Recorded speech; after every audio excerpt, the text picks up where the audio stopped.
Hey, friends, people might call what happens at midlife a crisis, but according to Brene Brown, it's not. It's more of an unraveling. It's a Mm, time when you feel this desperate pull to live the life you want to live, not the one you're supposed to live or the one you are living.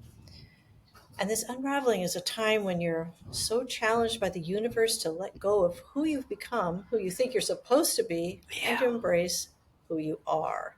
Mm, And I she love said, that. I do too. This I whole love idea of that. unraveling. I It's a know. time when you might want to start over or to just undo this whole piece of your life or to have a second or third or fourth story in your arsenal. And this is what's Yes, on our minds today, right, Jan? it is. Excuse me, Mary. We are take two, and I am Jan. And I'm Mary. Yes, and we are so excited to talk about second stories, or as Mary said, third stories, fourth stories, whatever story you're on, right? Yeah. And we just want to talk about the unraveling because we had this question with each other: who are our listeners? Hmm. Who wants to listen to what we have to say? Who the What? heck is out there? Who is it? And who do we want to serve? Who do we want to share our second, third, fourth stories with, and to try to encourage and give tools or share the things that we've learned along the way? And that's we're going to call our people second story people. Yes, That's who we we want to are. serve. That's who we want to serve, right? Yeah, and that's at any age, right? I mean, you can have a Yes. second story at any point in your life. Any point. Exactly. Exactly. So, and that was sort of our where we were because we want to help whoever is on the second story and beyond. So, Hmm. because last week we were talking about the challenge of the misconception of creativity and why it scares some of us, and we steer away from it because we don't think that we are creators. So our argument is that we're all creators. And we know it can be scary. And with that, so it just sort of led into ambig oh my God. Ambiguity. Ambiguity. Mary, Ambiguity. ambiguity. That's It's an it. ambiguous word. Are Oh, you there? Mary, did I lose you? Mary, I'm back. Mary. I'm Okay. here. Yeah. It just, I don't know, a little flash went away. I don't know. Well, and here I was struggling with the word ambiguity. I was like, and thinking, waiting for you to drop in. And I'm like, Mary, where are you? And I did drop in. You just didn't hear me. I Oh, well, did. it's Oh my fine. God. An So it's ambiguous moment. yes, yes, ambiguity versus certainty. So the ambiguity is what can be unclear and makes us feel uncomfortable. Where we think we have certainty, where we want to find safety, and when we think is certain, but really is anything certain, Hmm. you know? Hmm. And I Yeah. think depending on where you are in your story, both of those could paralyze you and Yeah. in which way to go. I know I've been there. I've been paralyzed by both. I've been paralyzed by both and Hmm. actually probably hung on to certainty or what I thought was certain longer than I should have. Hmm. Ditto. I don't, yeah. Yeah.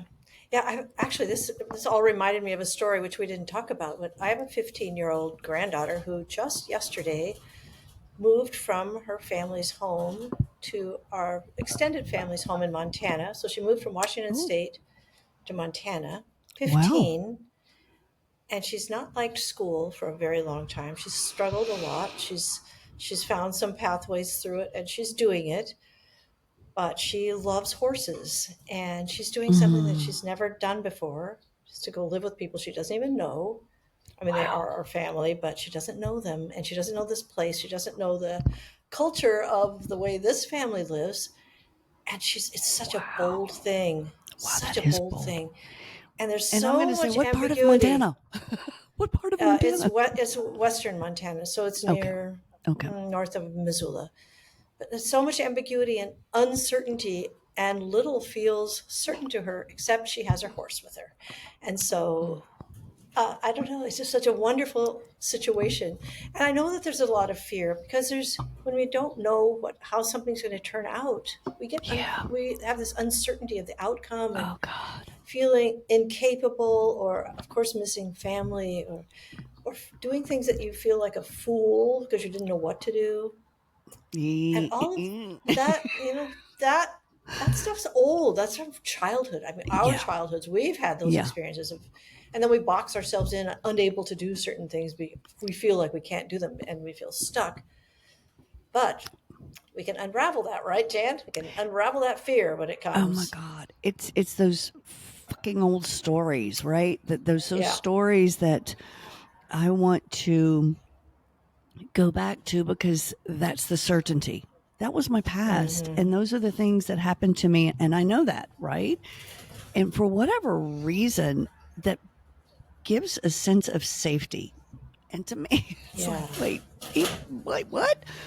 And so, Yeah. but then in that, you're putting old stories on new people. And that isn't, I would have to disagree that that's actually a healthy place to be, but if a situation is Mm. ambiguous and you're wanting to create a safety within yourself, you all of a sudden put this old story or a past story and, Mm. oh, that's you. Yeah. So I'm actually in the midst of that. I'm deleting all of these old stories. Is like Stories. cut that tie, right? So my mindset Yeah. has to reframe itself. Yeah. I have to release that and still feel safe. And still feel Mm-hmm. safe. Yeah. Yeah.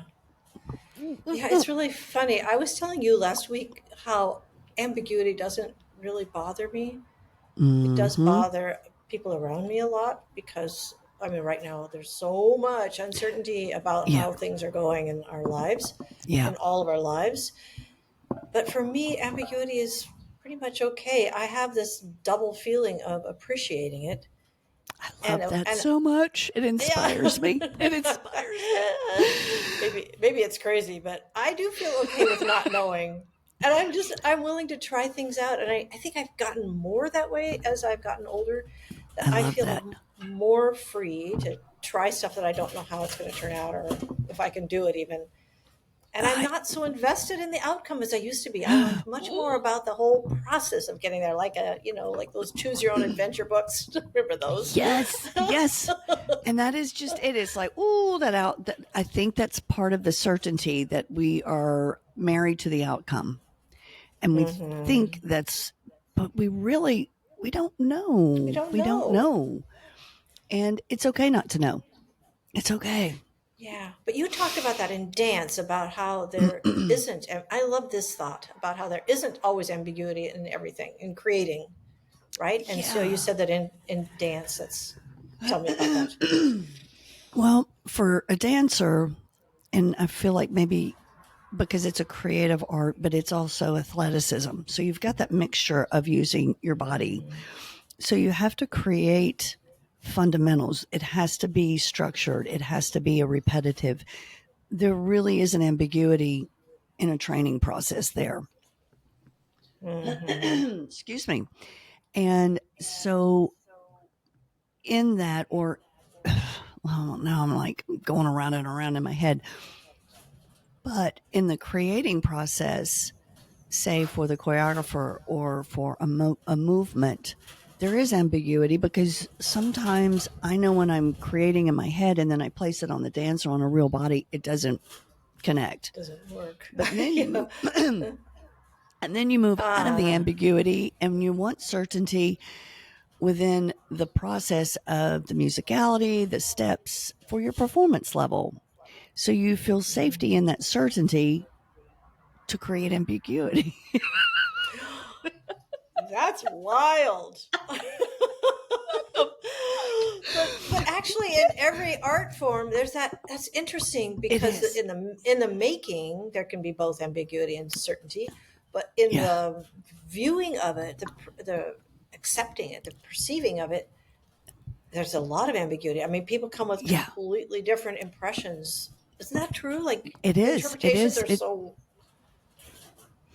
interpretations. Oh, that's the ambiguity of art, right? Yeah, Is people for want to be sure. certain about, oh, well, what does that interpret? And they're like, and then people want to think they know, but it's like, as an artist, however you're moved by the piece is what your soul needs to be stirred with, right?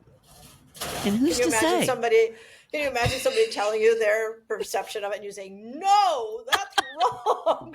That is not the story." Well, okay. Well, I've had that. I've had like in certain pieces or something, they'll be like, oh, I blah blah blah, and in my head, I'm like, oh, damn, wow. I hadn't thought I, of that. right. I'm like, I didn't go there, but it was beautiful because that person was moved, and then sometimes people miss the whole point, and then you'll have that one that got it.